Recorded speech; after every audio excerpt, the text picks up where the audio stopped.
It was a Tuesday morning in March, 3 years ago. I was sitting in my car outside a Chase Bank branch in suburban New Jersey, staring at my phone screen. My checking account balance read $14.32. My credit card statement, which I'd finally opened after 2 weeks of letting it sit in my email, showed $8,247. I remember the exact numbers because I took a screenshot. I don't know why. Maybe as evidence. Maybe as punishment. The weird part? I had a job. A decent one. I was 28 years old, making $67,000 a year as a marketing coordinator. That's more than my parents ever made. More than most people I grew up with were making. And somehow, I was drowning.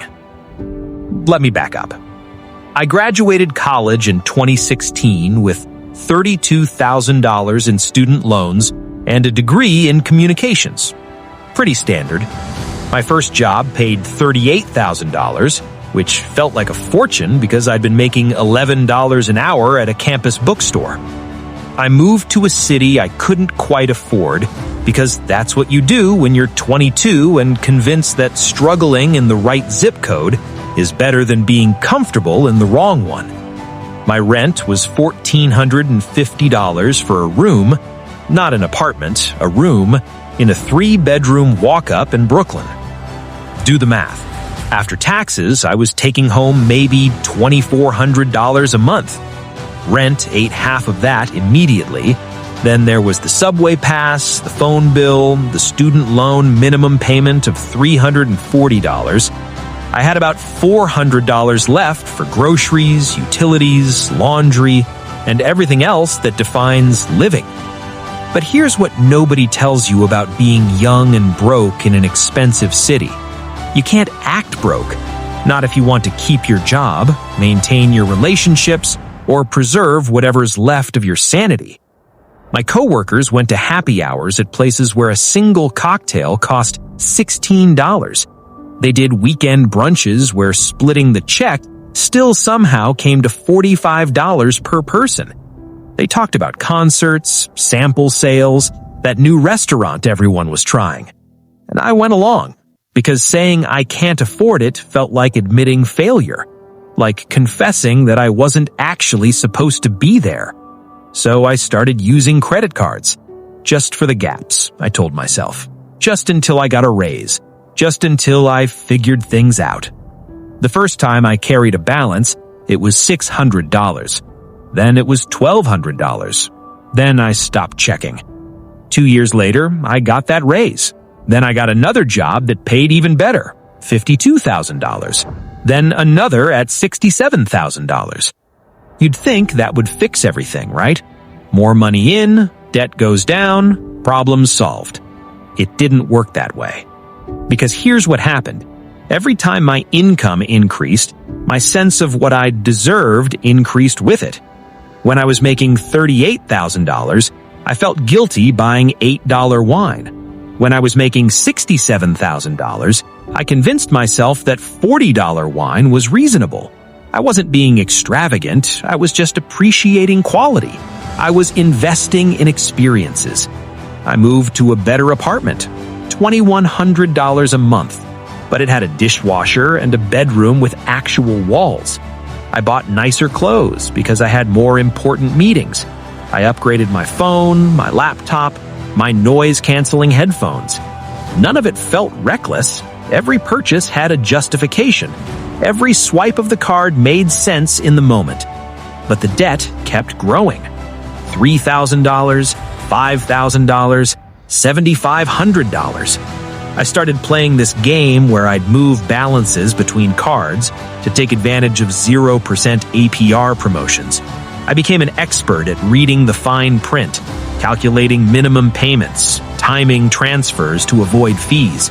It felt like strategy, like I was gaming the system. Really, I was just rearranging deck chairs on the Titanic. The moment it all became real, truly, undeniably real, was that Tuesday morning in March. I'd woken up planning to transfer some money around, pay down one card with another, the usual shuffle.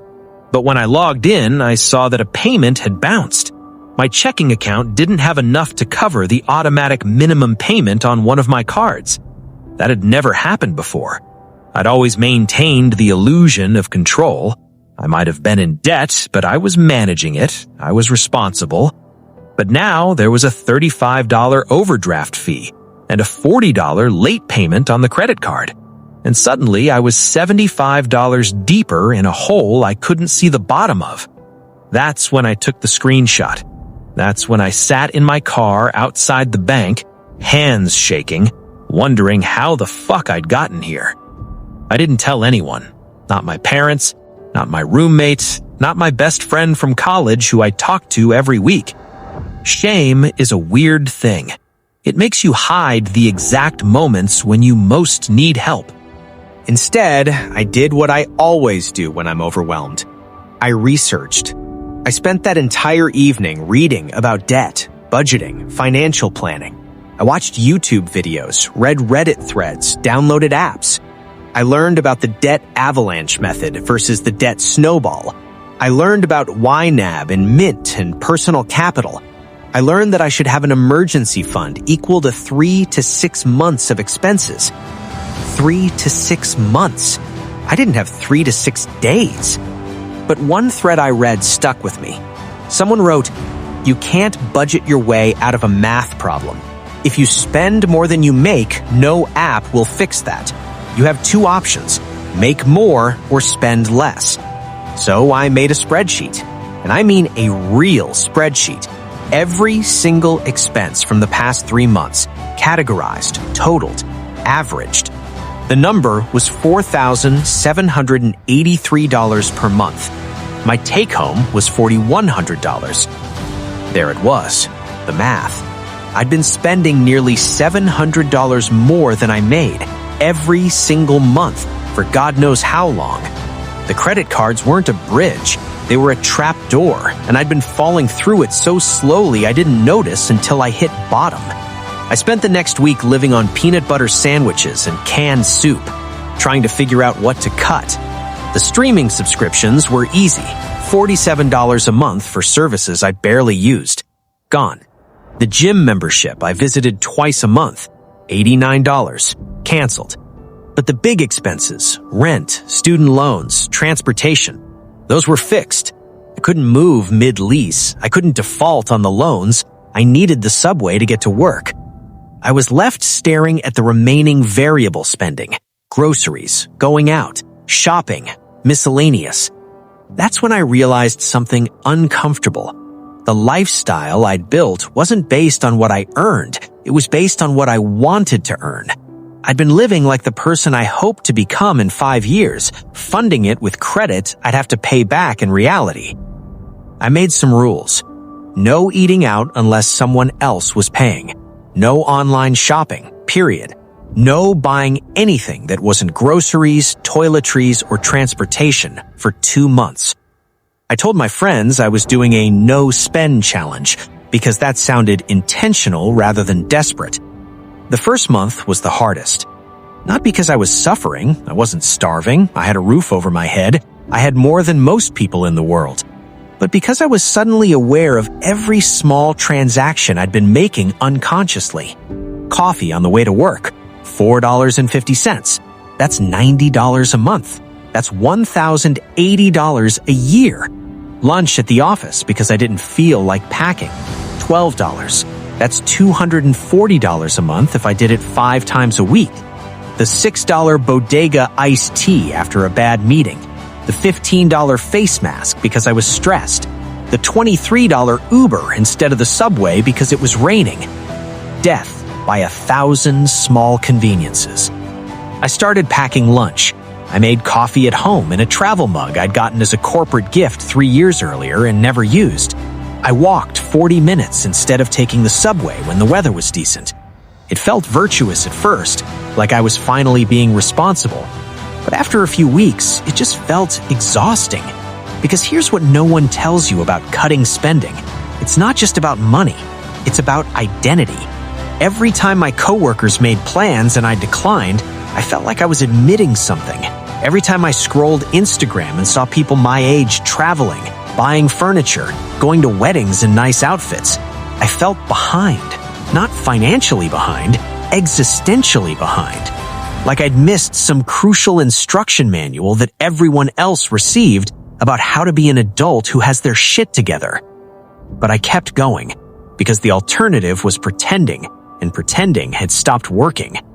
By month 3, I'd paid off $1,200 of credit card debt. It wasn't dramatic. There was no montage. It was just slow, grinding progress that no one noticed except me. Then, I got a freelance opportunity. A friend of a friend needed help with a marketing project. It paid $1,500 for about 20 hours of work. I took it. I did it at night and on weekends. And when the check came, I put the entire amount toward debt. That hurt, because $1,500 could have been a vacation, or new furniture, or a cushion in my checking account so I could breathe a little easier. But I knew if I spent it, I'd just be extending the cycle. So I watched that credit card balance drop from $82.47 to $67.47 in a single payment. And for the first time in months, I felt something that wasn't anxiety. It took me 19 months to pay off the credit card debt. Not 2 years, not 10 years, 19 months. I kept the spreadsheet updated every week. I watched the number shrink, $6,000, then $4,500, then $3,200. I picked up more freelance work. I got a small raise at my job. I stopped buying things I didn't need and started distinguishing between didn't need and actively made my life worse not to have. The final payment was $427.18. I made it on a Thursday afternoon during my lunch break, sitting in the same Chase Bank parking lot where this all started. I thought I'd feel triumphant, like I'd beaten some final boss in a video game. Instead, I felt tired and a little sad. Because the truth is, paying off debt didn't transform me into a different person. I didn't suddenly have $8,000 in my bank account. I just had zero in credit card debt, which meant I was back to where I should have been all along. All that work, all that stress, all those months of peanut butter sandwiches and declined invitations and spreadsheets, just to return to neutral. But here's what did change. I stopped lying to myself. I stopped pretending that I could afford things because I wanted them. I stopped confusing aspiration with budget. I stopped thinking that the right purchase could fix whatever was broken inside me. Because that's what it was really about, wasn't it? The spending wasn't about the things. It was about trying to build a life that looked like success from the outside, hoping that eventually it would feel like success from the inside. It never did. The $16 cocktails didn't make me more sophisticated. The nicer apartment didn't make me happier. The clothes, the concerts, the brunches, they were all just set dressing for a play I was performing, hoping someone would believe I belonged there, including me. I still have student loans. I'm still not wealthy. I still live in a city where rent consumes too much of my income and probably always will. But I know what I spend now, and I know why. Most days, that feels like enough. The truth is, at some point you have to stop performing stability and start building it. And building is slow and boring, and no one will clap for you while you do it. You can't shame yourself into better financial habits, but you also can't positivity podcast your way out of math. When you're starting from negative, optimization doesn't matter. You just have to stop bleeding. I'm 31 now. I have $4,800 in savings. My credit score is 740. I still use credit cards, but I pay them off every month. And sometimes, late at night when I can't sleep, I still pull up that screenshot from the parking lot. $14.32 in checking. $8,247 in debt. Not because I'm proud of how far I've come, but because I need to remember how it felt to be there. How small, how trapped, how convinced that I'd somehow ruined everything before I'd even really started. Because the scariest thing about that moment wasn't the numbers, it was realizing that I'd gotten there without meaning to. that I'd made 1,000 small decisions that seemed fine in isolation, but together, they added up to something I never intended. And if I could sleepwalk into disaster, I could sleepwalk back into it just as easily. So I keep the screenshot, and I keep the spreadsheet, and I keep saying no to things I want but don't need. Not because I'm better now, but because I'm awake.